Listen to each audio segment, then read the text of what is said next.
News. Dakota diagnosed with cancer. Jamie couldn't hold back her tears when she heard the news. Jamie Dornan's phone buzzed at 1:12 a.m. A text from Dakota Johnson. "I need to talk. Not about the movie. About you. Urgent." He sat up, his heart pounding. Even though they had not been in regular contact for months, something between them still smoldered, like a red ember in the ashes. Hours later, Jamie sat across from Dakota in her small New York kitchen. There was no stylist, no stage lights. She wore no makeup, her face pale. Her eyes were swollen, her lips quivering. She handed him a piece of paper, a scan of her test results. He read it, then read it again, stunned. Thyroid cancer, stage 2, behind the cinematic smile. Dakota Johnson, the elegant and suave icon of Hollywood, had never been one to complain. Despite her many personal struggles, she always appeared with a gentle smile, her eyes calm.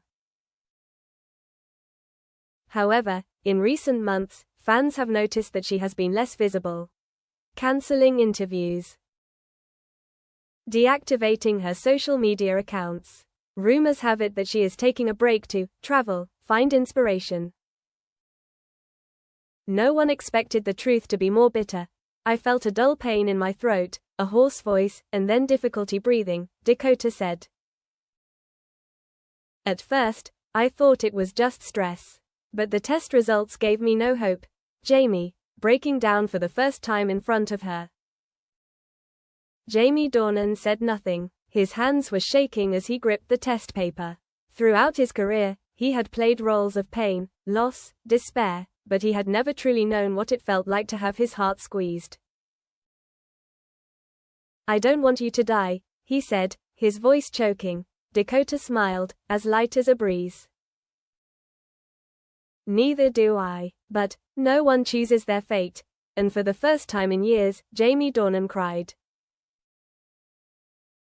Not because of the scandal. Not because of his career. But because he was afraid of losing the woman he had never had the courage to love fully. Countdown. 3 weeks after that meeting, Dakota Johnson quietly entered the hospital to begin treatment.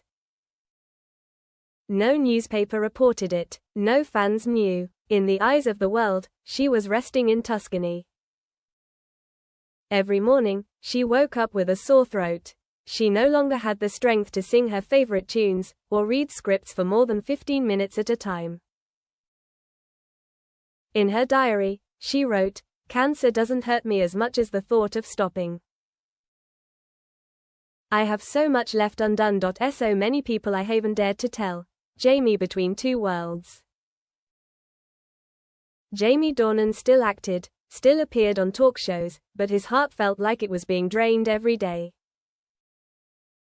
He didn't tell anyone, not his ex-wife, not his colleagues, not anyone. Every time he finished filming, he took a plane to New York, sat next to Dakota, quietly reading to her. "You don't have to do that. I do. For once in my life, I want to do something not for a role, not for Hollywood, but for you." Dakota asked one day, "If I die, what will you tell the world about me?" Jamie smiled sadly. "That you knew a woman who made every ordinary moment memorable. And that you were stupid not to love her sooner. Keep it a secret or go public." Word of Dakota's illness reached director Luca Moretti, who was casting her for the lead role in a new movie, a role that could win her an Oscar. Luca called Jamie. "I know what's going on. I also know that Dakota won't take the movie. But tell her, this role is her last gift if she needs it," Jamie relayed. Dakota shook her head. "No, I don't want to leave a movie. I want to leave the truth." She wrote a heartfelt letter, planning to send it to Vanity Fair, with one condition: it would not be published unless things got worse. Birthday night in the dark. Dakota's 36th birthday. She didn't celebrate. No cake, no guests. Just Jamie, an old guitar, and the patter of rain against the hospital window. Jamie sang her Hallelujah, not perfect, but full of emotion.